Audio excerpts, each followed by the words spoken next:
Yenepoya speciality ಆಸ್ಪತ್ರೆ ಮತ್ತು the Sam's ಕ್ಲಿನಿಕ್ನ ವತಿಯಿಂದ ಅಂತಾರಾಷ್ಟ್ರೀಯ ವಿಶೇಷ ಚೇತನರ ದಿನಾಚರಣೆಯ ಪ್ರಯುಕ್ತ ಡಾಕ್ಟರ್ ಮೆಹನಾಜ್ ಅಬ್ದುಲ್ಲಾ ಅವರು ರಚಿಸಿದ ಬೌದ್ಧಿಕ ಅಂಗವಿಕಲರ ಮುಟ್ಟಿನ ನಿರ್ವಹಣೆ ಎಂಬ ಪುಸ್ತಕವನ್ನು ಮಂಗಳೂರಿನ ಕೊಡಿಯಾಲ್ಬೈಲ್ನಲ್ಲಿರುವ ಯನಪೋಯ ಸ್ಪೆಷಾಲಿಟಿ ಆಸ್ಪತ್ರೆಯ ಸಭಾಂಗಣದಲ್ಲಿ ಬಿಡುಗಡೆಗೊಳಿಸಲಾಯಿತು. ನಗರದ ಕೊಡಿಯಾಲ್ಬೈಲ್ನಲ್ಲಿರುವ ಯನಪೋಯ ಸ್ಪೆಷಾಲಿಟಿ ಆಸ್ಪತ್ರೆಯ ಸಭಾಂಗಣದಲ್ಲಿ ನಡೆದ ಕಾರ್ಯಕ್ರಮವನ್ನು ಮಂಗಳೂರಿನ ಮೊಟ್ಟಮೊದಲ ವಿಶೇಷ ಚೇತನರ ಶಾಲೆಯ ಸಂಸ್ಥಾಪಕಿ, ಕರ್ನಾಟಕ ರಾಜ್ಯೋತ್ಸವ ಪ್ರಶಸ್ತಿ ಪುರಸ್ಕೃತರಾದ ಭಗಿನಿ ಮರಿಯಾ ಜ್ಯೋತಿ ಪುಸ್ತಕವನ್ನು ಬಿಡುಗಡೆಗೊಳಿಸಿದರು.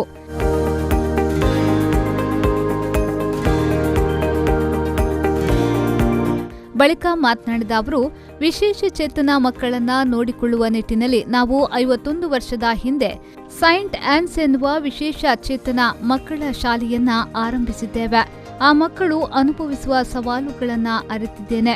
ಅವರಲ್ಲಿ ಮುಟ್ಟಿನ ನಿರ್ವಹಣೆ ಹೇಗೆ ಮಾಡಬೇಕು ಎನ್ನುವ ಪುಸ್ತಕವನ್ನ ಬಿಡುಗಡೆಗೊಳಿಸಲು ಸಂತೋಷವಾಗುತ್ತಿದೆ ಎಂದು ಹೇಳಿದರು.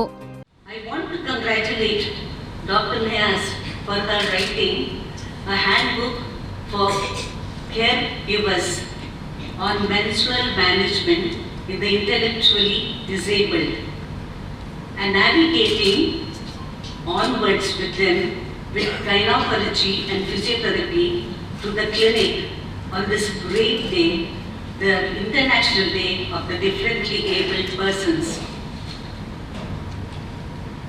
We, the sisters of the Apostolic Army Congregation, started St. Agnes Special School 51 years ago. We did not have any hands-on materials on menstrual management to help the growing girls. We met their mothers individually and discussed the problems they are facing with their daughters when they have their periods. ಮುಖ್ಯ ಅತಿಥಿಯಾಗಿ ಆಗಮಿಸಿದ ತರಬೇತುದಾರರಾದ ವಿದ್ಯಾ ಶೆಣಿಯವರು ಮಾತನಾಡಿ, ಇವತ್ತು ವಿಶೇಷ ಚೇತನ ಮಕ್ಕಳನ್ನ ನೋಡಿಕೊಳ್ಳುವವರಿಗಾಗಿ ಅಂತಹ ಮಕ್ಕಳಲ್ಲಿ ಮುಟ್ಟಿನ ನಿರ್ವಹಣೆ ಹೇಗೆ ಮಾಡಬೇಕು ಎನ್ನುವ ಕುರಿತು ಕೈಪಿಡಿಯನ್ನ ಬಿಡುಗಡೆಗೊಳಿಸಿದ್ದೇವೆ. ಇದು ಅಂತಹ ಮಕ್ಕಳನ್ನ ನೋಡಿಕೊಳ್ಳುವವರ ಅನೇಕ ಪ್ರಶ್ನೆಗಳಿಗೆ ಉತ್ತರವನ್ನ ನೀಡಲಿದೆ ಎಂದು ಹೇಳಿದರು.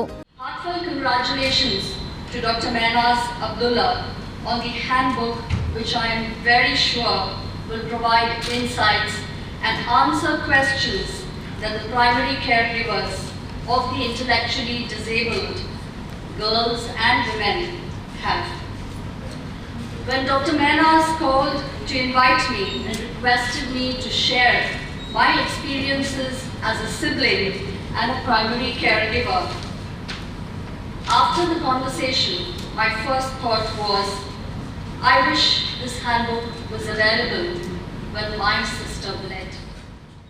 ಈ ಸಂದರ್ಭ ನಿವೃತ್ತ ಬ್ಯಾಂಕ್ ಉದ್ಯೋಗಿಯಾದ ಲಿಡತ್ ಪಿಂಟು, ಯನಪೋಯ ಸ್ಪೆಷಾಲಿಟಿ ಆಸ್ಪತ್ರೆಯ ವೈದ್ಯಕೀಯ ನಿರ್ದೇಶಕರಾದ ಡಾಕ್ಟರ್ ಮೊಹಮ್ಮದ್ ತಾಹಿರ್, ದೇಳಕಟ್ಟೆ ಯನಪೋಯ ವೈದ್ಯಕೀಯ ಕಾಲೇಜು ಮತ್ತು ಆಸ್ಪತ್ರೆಯ ಪ್ರಸೂತಿ ಮತ್ತು ಸ್ತ್ರೀರೋಗ ವಿಭಾಗದ ಮುಖ್ಯಸ್ಥರಾದ ಡಾಕ್ಟರ್ ಸ್ಯಾಲಿ ಮೇರಿ ಅಬ್ರಹಾಂ ಸೇರಿದಂತೆ ಮತ್ತಿತರ ಗಣ್ಯರು ಉಪಸ್ಥಿತರಿದ್ದರು. ಪವನ್ ಕಾಚ್ಮಡ್ಕ, ವಿ4 ನ್ಯೂಸ್, ಮಂಗಳೂರು.